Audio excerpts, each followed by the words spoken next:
As I'm sure everybody is aware of by now, during one of his little victory speeches following Donald Trump's inauguration on Monday, the world's richest man, Elon Musk, got on stage hopping around like a complete and total buffoon, and then at one point gave a very weird hand gesture that of course included putting his hand on his chest and then extending his right arm straight out, fingers fully extended, in what many have compared, of course, to a Nazi salute, because that's what it looked like.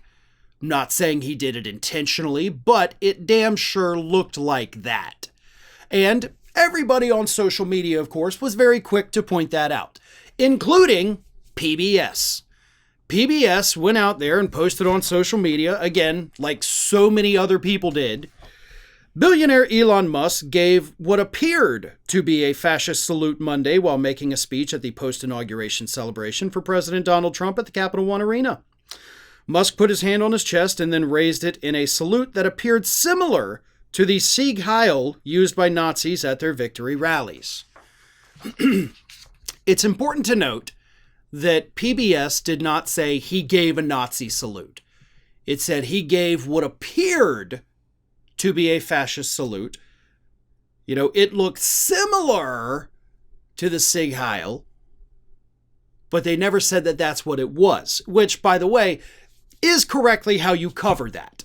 You know, that is the best way to phrase these things so that you avoid any kind of defamation lawsuit, and PBS did a really good job of expressing it that way. But not to Marjorie Taylor Greene. Oh, God, no. Marjorie Taylor Greene was furious that PBS, again, among hundreds of thousands of people, had the audacity to tweet this out. So Marjorie Taylor Greene decided to threaten to pull PBS's funding as a result of that tweet. Here's what she said.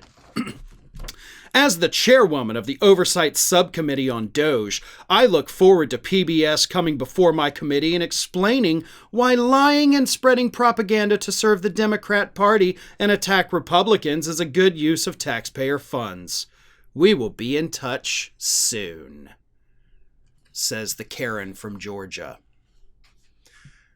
Where's all the right-wingers that are up in arms about government censorship, right?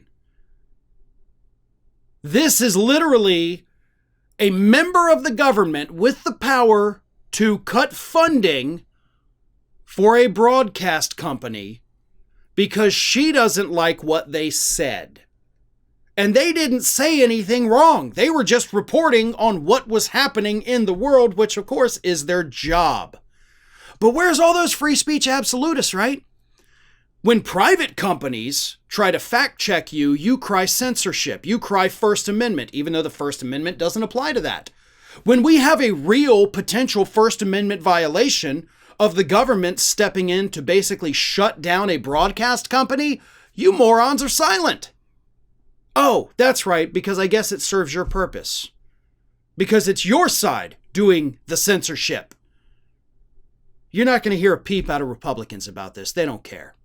But this is an abuse of power by Marjorie Taylor Greene. She is admitting that she is going to target them specifically because she doesn't like their alleged political stance, even though it wasn't a political stance.